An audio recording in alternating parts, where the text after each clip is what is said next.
ನೋಡಿ, ಈಗ ನಾವು ಆವತ್ತಿಂದನೂ ನೋಡ್ಕೊಂಡು ಬಂದ ಹಾಗೆ ಬೇರೆ ಬೇರೆ ಪಕ್ಷಗಳು ಏನು ನಮಗೆ ಕಾಣ್ತಾ ಇತ್ತು. ನಮ್ಮಂಥ ಹೊಸ ಪೀಳಿಗೆ ಬಂದಾಗ ಏನಾದರೂ ಹೊಸತನ್ನು ನೋಡಬೇಕು, ಹೊಸತನ್ನು ಮಾಡಬೇಕು ಅಂತಂದಾಗ ಸಹಜವಾಗಿ ಹೊಸ ಪಕ್ಷಗಳ ಕಡೆ ಗಮನ ಹರಿಸೋದು ಸಹಜ.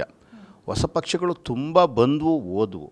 ಆದರೆ BJP ಪಕ್ಷ ಯಡಿಯೂರಪ್ಪಾಜಿ ಅವರಂತಹ ನಾಯಕತ್ವದಲ್ಲಿ ಯಡಿಯೂರಪ್ಪಾಜಿಯವರು ಅವರದೇ ಸಮಕಾಲೀನ ಏನು ನಾಯಕರನ್ನು ಜೊತೆಗೆ ಕರೆದುಕೊಂಡು ಬಂದಂತಹ ರೀತಿ, ಅವರನ್ನೆಲ್ಲ ಸೇರಿಸ್ಕೊಂಡು ಪಕ್ಷವನ್ನು ಕಟ್ಟಿದಂತಹ ರೀತಿ ಏನಿದೆ, ಅದನ್ನು ನನ್ನಂಥ ಎಷ್ಟೋ ಜನ ಯುವಕರು, ವಿದ್ಯಾವಂತರು ಅದನ್ನು ಗಮನಿಸ್ತಿದ್ರು. BJP ಮಾತ್ರನೇ ಈ ಒಂದು ರಾಜ್ಯಕ್ಕೆ, ಈ ಒಂದು ದೇಶಕ್ಕೆ ಆಶಾಕಿರಣ, ಇದೊಂದೇ ಭರವಸೆ ಅನ್ನುವಂತಹ ಒಂದು ನಂಬಿಕೆಯನ್ನು ಮೂಡಿಸಿದಂತಹ ಧೀಮಂತ ನಾಯಕರು ಏನು ಯಡಿಯೂರಪ್ಪಾಜಿ ಮತ್ತು ಅವರ ಸ್ನೇಹಿತರು. ಸಹಜವಾಗಿ ಇಂತಹ ಒಂದು ಕೆಲಸಗಳನ್ನು ನೋಡಿದಂತಹ ನನ್ನಂಥ ಯುವಕರಿರ್ಬೋದು, ಬೇರೆ ಬೇರೆ ಸಮುದಾಯದವರು, ಬೇರೆ ಬೇರೆ ವರ್ಗದವರು ಸಹಜವಾಗಿಯೇ ಯಡಿಯೂರಪ್ಪಾಜಿಯವರ ನಾಯಕತ್ವವನ್ನು ನಂಬಿ BJP ಪಕ್ಷನ ಸೇರಿದ್ದು ಮೇಡಮ್.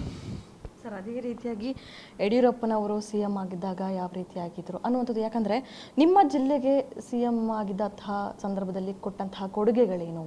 ಬಯಲುಸೀಮೆ ಜಿಲ್ಲೆ ನಿಮ್ಮದು. ಸೊ ಹೀಗಾಗಿ ಯಡಿಯೂರಪ್ಪಾಜಿಯವರು ನಿಜಕ್ಕೂ ಏನು ನನ್ನ ಚಿಕ್ಕಬಳ್ಳಾಪುರ ಜಿಲ್ಲೆ ಏನಿದೆ, ವಿಶೇಷವಾಗಿ ಬಯಲುಸೀಮೆಯಲ್ಲಿ ಅವರು ಹಣಕಾಸು ಸಚಿವರಾಗಿದ್ದಾಗ ನನ್ನ ಚಿಕ್ಕಬಳ್ಳಾಪುರ ಜಿಲ್ಲೆಯಾಗಿ ಮಾರ್ಪಟ್ಟಿತ್ತು. ಏನು ಮುಖ್ಯಮಂತ್ರಿಯಾಗಿದ್ದಂತಹ ಕುಮಾರಸ್ವಾಮಿ ಅವರು ಮತ್ತು ಉಪಮುಖ್ಯಮಂತ್ರಿಗಳಾಗಿದ್ದರು ಯಾರು, ನಮ್ಮ ಯಡಿಯೂರಪ್ಪಾಜಿಯವರು. ಆವಾಗ ವಿತ್ತ ಸಚಿವರಾಗಿದ್ದರು. ಆಗ ಅವರಿಬ್ಬರೂ ಸೇರಿ ಏನು ನಮ್ಮ ಚಿಕ್ಕಬಳ್ಳಾಪುರವನ್ನು ಹೊಸ ಜಿಲ್ಲೆಯಾಗಿ ಘೋಷಿಸಿದ್ರಲ್ಲ, ಅದೊಂದು ಐತಿಹಾಸಿಕ ನಿರ್ಧಾರ. ಅದರ ಜೊತೆಗೆ ಚಿಕ್ಕಬಳ್ಳಾಪುರಕ್ಕೆ ಅವರ ಕೊಡುಗೆ ಅಪಾರ. ಅವರು ಮೊದಲ ಬಾರಿ ಮುಖ್ಯಮಂತ್ರಿ ಆಗಿದ್ದಾಗಂತೂ ಏನು ನಮ್ಮ ಆಗಿನ ಉಸ್ತುವಾರಿ ಸಚಿವರ ಮುಖಾಂತರ ನಮ್ಮ ಏನು ಚಿಕ್ಕಬಳ್ಳಾಪುರ ಇಡೀ ಜಿಲ್ಲೆಯಲ್ಲಿ 5 ಕ್ಷೇತ್ರದಲ್ಲಿ ಯಾವುದೇ MLA ಇಲ್ಲದೇ ಇದ್ದರೂ ಸಹ ಅವರು ಕೊಟ್ಟಂತಹ ಅನುದಾನಗಳು ಸಾವಿರಾರು ಕೋಟಿ. ಅಂತಹ ಒಂದು ಅನುದಾನಗಳಿಂದ ಇಡೀ ನನ್ನ ಚಿಕ್ಕಬಳ್ಳಾಪುರ ಬೇರೆ ಬೇರೆ ರೀತಿಯ ಅಭಿವೃದ್ಧಿ ಆಯಿತು. ಹೊಸ ಬಸ್ ಸ್ಟ್ಯಾಂಡ್ಗಳು ಬಂದವು. ವಿಶೇಷವಾಗಿ ಹೇಳಬೇಕು ಅಂತಂದರೆ, ಇವತ್ತು 2ನೇ ಬಾರಿ ಅವರು ಮುಖ್ಯಮಂತ್ರಿ ಆಗಿದ್ದಾಗ ನನ್ನ ಚಿಕ್ಕಬಳ್ಳಾಪುರಕ್ಕೆ ಕೊಟ್ಟಂತಹ ಸರ್ಕಾರಿ ವೈದ್ಯಕೀಯ ಕಾಲೇಜು, ಸರ್ಕಾರಿ ವೈದ್ಯಕೀಯ ಆಸ್ಪತ್ರೆ ಏನಿದೆ, ಇಡೀ ಚಿಕ್ಕಬಳ್ಳಾಪುರಕ್ಕೆ ಕಲಶಪ್ರಾಯ. ಅದು ನನ್ನ ಬಯಲುಸೀಮೆಯ ಜನಕ್ಕೆ ಆ ರೀತಿಯ ಒಂದು ಮೂಲಭೂತ ಸೌಕರ್ಯ ಬೇಕಿತ್ತು. ಅದನ್ನು ಮಾಡಿಕೊಟ್ಟವರು ನನ್ನ ಯಡಿಯೂರಪ್ಪನವರು. ಅದೇ ರೀತಿ ರಸ್ತೆಗಳ ಅಭಿವೃದ್ಧಿ ಇರ್ಬೋದು, ಅಂಬೇಡ್ಕರ್ ಭವನ ಇರ್ಬೋದು, ಹೊಸ ಬಸ್ ನಿಲ್ದಾಣಗಳಿರ್ಬೋದು, ಹಲವು ಹೇಳೋದಕ್ಕೆ ಒಂದೆರಡು ಅಂತಾಗೋದಿಲ್ಲ. ಅಷ್ಟೊಂದು ಕೆಲಸಗಳನ್ನು ಯಾವುದೇ ಶಾಸಕರು ಇಲ್ಲದೇ ಇದ್ದಂತಹ ಸಮಯದಲ್ಲೂ ಸಹ ಯಾವುದೇ ಮಲತಾಯಿ ಧೋರಣೆ ತೋರದೆ ನನ್ನ ಚಿಕ್ಕಬಳ್ಳಾಪುರಕ್ಕೆ ಅವರು ಕೊಟ್ಟಂತಹ ಅನುದಾನ ಇಡೀ ಚಿಕ್ಕಬಳ್ಳಾಪುರದ ಜನತೆ ಅವರಿಗೆ ಋಣಿಯಾಗಿರುತ್ತೆ.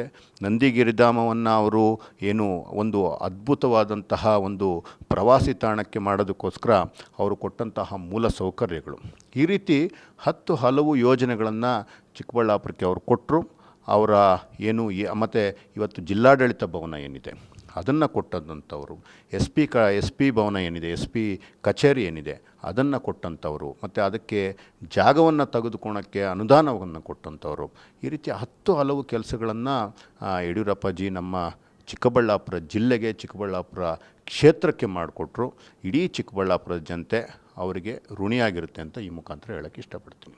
ಬದುಕನ್ನೇ ಸಾರ್ವಜನಿಕ ಹೋರಾಟಕ್ಕೆ ಮೀಸಲಿಟ್ಟಿರುವ BS ಯಡಿಯೂರಪ್ಪ ಅವರ ಹೋರಾಟ ಭ್ರಷ್ಟತನದ ವಿರುದ್ಧ. ರಾಜಕೀಯದಲ್ಲಿ ಎದುರಾದ ಏರುಪೇರುಗಳು, ಷಡ್ಯಂತ್ರಗಳು, ಟೀಕೆ ಟಿಪ್ಪಣಿಯನ್ನು ಲೆಕ್ಕಿಸದೆ ದುಷ್ಟ ಅಧಿಕಾರಶಾಹಿ ವಿರುದ್ಧ ತೊಡೆ ತಟ್ಟಿ ನಿಂತವರು. ಕೆಟ್ಟ ವ್ಯವಸ್ಥೆ ವಿರುದ್ಧ ಯಾವುದೇ ಆತಂಕವಿಲ್ಲದೆ, ಯಾರ ಮುಲಾಜು ಇಲ್ಲದೆ, ಯಾರ ಜೊತೆಗೂ ರಾಜಿ ಮಾಡಿಕೊಳ್ಳದೆ ರಾಜಕೀಯದ ಉನ್ನತ ಶಿಖರವೇರಿರೋ BS ಯಡಿಯೂರಪ್ಪ ಅಂದ್ರೆ ನಿಜಕ್ಕೂ ಕರ್ನಾಟಕ ಕಂಡ ಶ್ರೇಷ್ಠ ನಾಯಕ. BSY ಅವರಿಂದ ಕಲಿತ ಪಾಠವೇ ಈಗ ಸಂದೀಪ್ ರೆಡ್ಡಿ ಅವರ ಪ್ರತಿ ರಾಜಕೀಯ ಹೆಜ್ಜೆಗೆ ಸಹಕಾರಿ. ಚಿಕ್ಕಬಳ್ಳಾಪುರದ KC ವ್ಯಾಲಿ ಶುದ್ಧ ನೀರಿಗಾಗಿ ನಡೆಸ್ತಾ ಇರೋ ಹೋರಾಟದ ಮುಂದಾಳತ್ವ ಕೂಡ ಇವರದ್ದೇ. ಇನ್ನು ಚಿತ್ರದುರ್ಗದಲ್ಲಿ ನಡೆಯಲಿರೋ BSY ಅಭಿಮಾನೋತ್ಸವ ಕೂಡ ಭವಿಷ್ಯದ ನಾಯಕರಿಗೆ ಹೊಸ ಹುಮ್ಮಸ್ಸು ಕೊಡುವಂತಿದೆ. ಇನ್ನು ಸಂದೀಪ್ ರೆಡ್ಡಿ ಹೇಳುವಂತೆ BSY ಅವರು ದಕ್ಷಿಣ ಭಾರತದಲ್ಲಿ BJP ಅರಳಿಸಿದ ಕ್ರಾಂತಿಕಾರಿ. BSY ಅಭಿಮಾನೋತ್ಸವ ಇಡೀ ಕಾರ್ಯಕರ್ತರಲ್ಲಿ ಸಂಚಲನ. BJP ನಾಯಕರಿಗೆ BSY ಅಭಿಮಾನ ಹೊಸ ಶಕ್ತಿ, ಚೈತನ್ಯ. ಬಿಎಸ್ವೈ ಅಭಿಮಾನೋತ್ಸವಕ್ಕೆ ಬಿಜೆಪಿ ಮುಖಂಡ ಸಂದೀಪ್ ರೆಡ್ಡಿ ಸಂತಸ. ಬಿಎಸ್ವೈ ಹೋರಾಟವೇ ಸಂದೀಪ್ ರೆಡ್ಡಿಗೆ ದಾರಿದೀಪ, ಮಾರ್ಗದರ್ಶಿ. ಸಂದೀಪ್ ರೆಡ್ಡಿ ಚಿಕ್ಕಬಳ್ಳಾಪುರದ ಬಿಜೆಪಿ ಮುಖಂಡ. ಜನಪರವಾದ ಹೋರಾಟ, ಪ್ರತಿಭಟನೆಗಳಿಗೆ ಇವರದ್ದೇ ಮುಂಚೂಣಿ.